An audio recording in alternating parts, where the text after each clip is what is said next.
እዙይ ድምጽ ራዲዮ ኤረና ዕለታዊ ዜና ሱዳን ኣብ ምብራቃዊ ዶባታት ትገብሮ ዘላ ሓድሽ ምንቅስቃስ ነቲ ዞባ ናብ ሓድሽ ወጥሪ ከሰጋግሮ እዩ ክትብል ኢትዮጵያ ከሲሳ ሚኒስትር ጉዳያት ወጻኢ ኢትዮጵያ ንፓርላማ ሃገሩ ብዝሃቦ መግለጺ መንግስቲ ሱዳን ኣብ መሬት ኢትዮጵያ ኣትዩ ትሕቲ ቅርጺ ይሃንጽ በምህላው ንዝፈጥሮ ዘሎ ምቅያር ቅርጻ መሬት ክሕተተሉ እዩ ክብል ከሲሱ እቲ ሚኒስትር ብዓርቢ 20 ግንቦት ብዝሃቦ መግለጺ እቲ ዘሰሓሕብ ዘሎ ከባቢታት ዶብ ሰላማዊ መዕረፊ መታን ክርከበሉ ዘተ ክቕጽል ኣብ ዝተሰማማዕናሉ እዋን እዩ መንግስቲ ሱዳን ዶባትና ጥሒሱ ትሕቲ ቅርጺ ዝሃንጽ ዘሎ ክብል ክስ ኣቕሪቡ ከም ዝፍለጥ ሰበስልጣን ዞባ ብሉ ናይል ናይ ሱዳን ምስ ሰበስልጣን ቤንሻንጉል ጉሙዝ ናይ ኢትዮጵያ ብምርኻብ ብዛዕባ እቲ ኣከራኻሪ ከባቢታት ብሓባር መፍትሒ ክረኽብሉ ስምምዕ ፈሪሞም እዮም ሰራዊት ሱዳን ሰላማዊ ህዝቢ ካብ ዝነብረሉ ከባቢታት ሰጉጎም ንብረቶም ድማ ኣዕንዮም ክብል ዝኽስስ ዘሎ መንግስቲ ኢትዮጵያ ኣቐድም ኣቢሉ መንግስቲ ሱዳን ንሓይልታት ትግራይ ደገፍ ይገብር ኣሎ ክብል እውን ተደጋጋሚ ክስታት ከቕርብ ጸኒሑ እዩ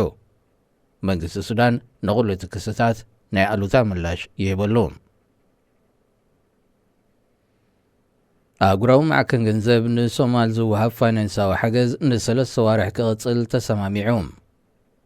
እቲ ኣህጉራዊ ትካል ፕሬዚደንታውን ባይታውን ምርጫ ሶማል ኣብ ዝተመደበሉ ግዜ ተኻይዱ ቅድሚ ዕለት 17 ግንቦት ሓድሽ መምሕዳር እንተዘይተመስሪቱ እቲ ሓገዝ ብኡ ንብኡ ደው ክብል ምዃኑ እዩ ኣጠንቂቑ ነይሩ ብ15 ግንቦት ኣብ ዝተኻየደ ምርጫ ሶማል ሓሰን ሼክ ማሕሙድ ሓድሽ ፕሬዚደንት ኮይኑ ብምምራፁ ግና IMF ነቲ ሓገዝ ከም ዘየቋርጾ ኣፍሊጡ ኣሎ ቁጠባዊ ቅልውላው ሶማል መዓልታዊ እናኸፍአ ይኸይድ በምህላው እቲ መንግስቲ ንሰራሕተኛታቱ ደሞዝ ክኸፍል ኣብ ዘይክእለሉ ደረጃ ወዲቑ ምህላው ይግለጽ እዚ IMF ዝለገሶ ናይ $400 ሚልዮን ሓገዝ ን3 ዓመታት ዝቕጽል ኮይኑ ንቁጠባት ሃገር ናብ ዝሓሸ ደረጃ ከብጽሕ ትጽቢት ተገይሩሉ ነይሩ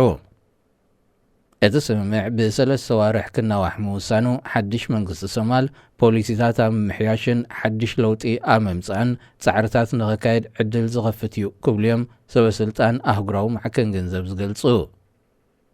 ልዕሊ 70 ሚእታዊት ካብ ህዝባ ብትሕቲ $1.9 ሳንቲምን ዝነብር ሶማል ሓንቲ ካብ ድኻታት ሃገራት ዓለም እያ ሰበስልጣን ሕቡራት መንግስታት ኣሜሪካን ስዑድ ዓረብን ንጉዳይ የመንን ኢራንን ብዝምልከት ዘትዮም ጸሓፊ ጉዳያት ኣሜሪካ አንቶኒ ብሊንከን ምስ ምክትል ሚኒስተር ምክልኻል ልዑል ኻልድ ቢን ሳልማን በቐዳም 21 ግንቦት ኣብ ዘካየድዎ ርክብ ብዛዕባ እቲ ብተደጋጋሚ ክጣሓስ ዝጸንሐ ኣብ የመን ተኹሲ ደው ናይ ምባል ስምምዕ ዘትዮም ኣብቲ ርክብ ብዛዕባ ምቕጻል ንግዳዊ በረራታት ካብ ከተማ ሰንዓ ከምኡውን ወደብ ሖዴዳ ነዳዲ ኣብ ምምላስ ክፉት ብዛዕባ ዝኾነሉ መንገድታት እውን ዘትዮም ስዑድ ዓረብ ካብ ኢራን መጻንዩ ንእትብሎ ጸጥታዊ ስጋት ንምክልኻል ኣሜሪካ ዝኣተወቶ መብጽዓ ገና ክትቅጽሎ ምዃና ቤት ጽሕፈት ጉዳያት ኣሜሪካ ድሕሪ ትርክብ ኣብ ዘውፅኦ መግለጺ ኣፍሊጡ ስዑድ ዓረብ ብወገና ሩስያ ኣብ ልዕሊ ዩክሬን ወራር ድሕሪ ምክያዳ ተፈጢሩ ንዘሎ ቅልውላው ጸዓት ንምርግጋእ ምስ ኣሜሪካ ተሻሪኻ ክትሰርሕ ምዃና ኣፍሊጣ ህላዌ ሰራዊት ዝተፈላለየ ሃገራት ኣብ ቀይሕ ባሕሪ ነቲ ዞባ ሓደ ካብ ተኣፈፍቲ ቀላያት ዓለም ከም ዝኸውን ገይርዎ እዩ ክቡራት ሰማዕትና ዜና ኣብዚ ተፈጺሙሎ